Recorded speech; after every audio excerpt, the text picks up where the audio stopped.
Assalomu alaykum. Step by step full stack darslarimizning 37-soni. Bu darsimizda ba'zi bir kichkina o'zgarishlar qilamiz. Xo'p, kelinglar mana appimizni run qilib ko'ramiz. Start.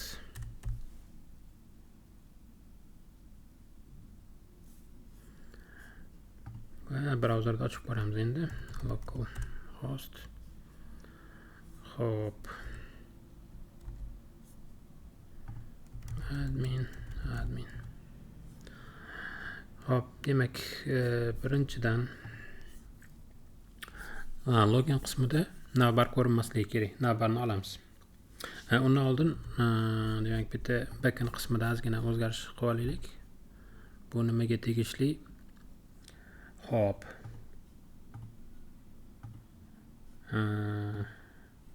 Login. Mana bu qismida mana API ni call qilayotgan paytimizda parametrlarni qarasak, qaysidir darsimizda mana shu chiqib qolgan edi, auth qismi. Bu narsa klient tomonidan berilmaydi. Klient API da bo'lmasligi kerak. Klient tomonidan faqat body yoki params berilishi mumkin.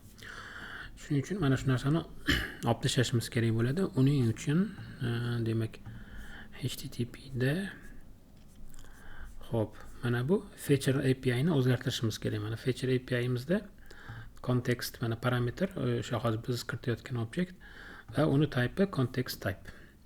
Context type ni ichida nima bor? Auth degan, mana record auth degan demak property bor. Uni olib tashlashimiz kerak. TypeScriptda bitta typedan bitta property ni olib tashlash uchun omit degan type ishlatiladi. Demak, omitga type beramiz va ikkinchi parametrda o'sha olib tashlamoqchi bo'lgan type'imizni beramiz. Ya'ni property ni kalitini beramiz, to'g'rirog'i type bermaymiz. Kalit. Bu yerda kalit auth bo'ladi. Xo'p, endi yana bir tekshirib ko'rsak, demak, mana hech qanaqa demak nima chiqmadi. Mana body ni agar o'chiradigan bo'lsak, mana faqatgina body bor. Xo'p, buni tuzatib oldik. Keyingi qiladigan ishimiz hozirgi aytganimizdek, demak, navbarni o'zgartirishimiz kerak. Uni demak appimizda frontend appimizda mana ko'rib turganimizdek, appimiz butun boshli UI hamma narsani o'zini ichiga oladi. Masalan, dashboard ham, login ham hammasi appni ichida. Lekin navbar ham shuning ichida. O'sha yerda hozir navbarni olishimiz kerak va navbar faqatgina dashboardda ko'rinishi kerak. Xo'p. Navbarni o'chirib tashlaymiz. Importini ham o'chirib tashlaymiz. Va dashboardga boramiz. Demak, mana bu joyda buni bironta konteynerga o'rab olamiz. Masalan, main deylik. Main bitta bo'lishi kerak, bitta appda. Hop.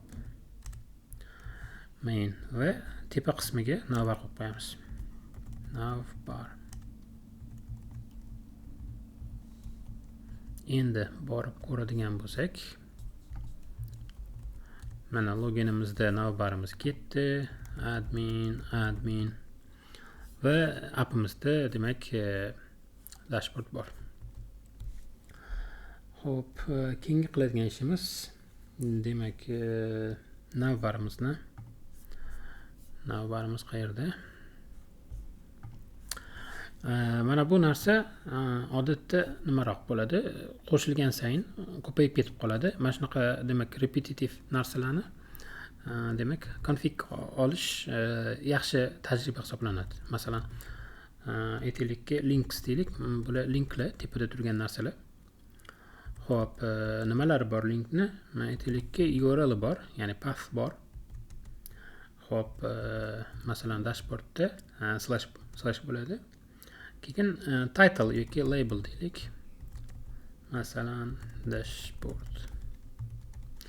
Va buni duplicate qilib, bizning holatimizda nima bor? Yana ikkinchisi login bor. Loginni keyin olib tashlaymiz. Hozir prosta hech narsa o'zgarmasligi. Refactor qilgan paytimizda bitta narsani bitta yaxshi practice bor. Bir necha ishni bittada qilmaslik kerak. mana hozir bizni vazifamiz mana bu qismini demak simplify qilish.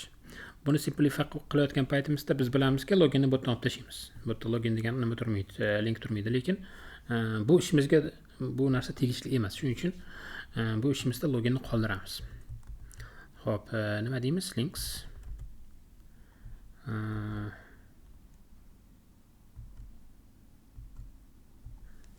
demak AI to'g'ri yozgan bo'lsa links map path label. Hop, kelinglar shuni structure qilmaylik. Link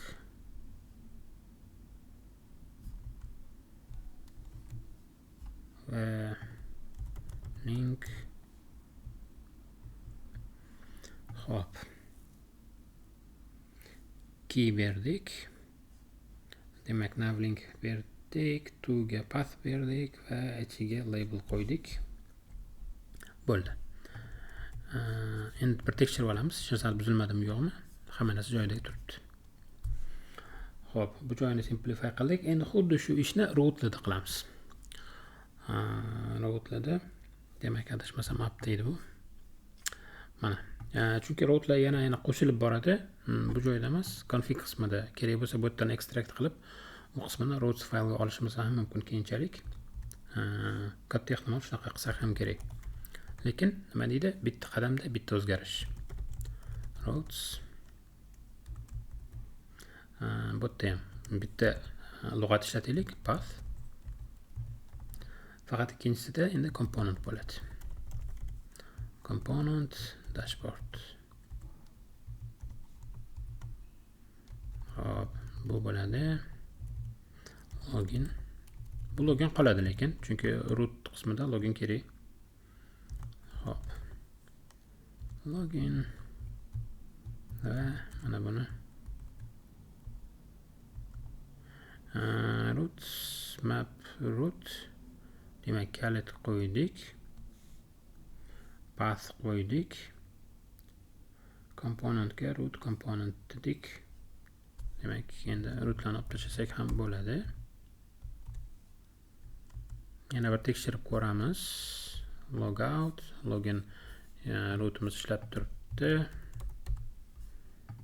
Admin. Demak, dashboard rootimiz ham ishlab turibdi. Hech narsani buzmadik. Refaktorda muhim narsa funksionalni o'zgartirmaslik. Refaktorning ma'nosi ham shunaqa. Ya'ni ba'zi non-functional requirementlar, masalan, performance ni o'zgartirishingiz mumkin, boshqa narsani o'zgartirishingiz mumkin, lekin functional narsalarni o'zgartirmaslik kerak. Programma oldin qanday ishlagan bo'lsa, refaktordan keyin ham shunday ishlab turish kerak. Xo'p, keyingi qiladigan ishimiz demak, hozir aytganimizdek navbardan loginni olib tashlaylik. Bu loginni turishi hech anaqa o'rinli emas. Hop.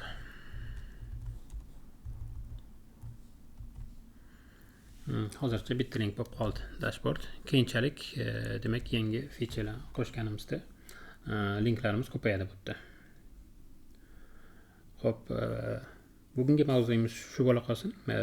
Keyingi demak darsimizda backend qismida o'zgarishlarga o'tamiz inshaalloh. E'tiboringiz uchun rahmat, salomat bo'linglar.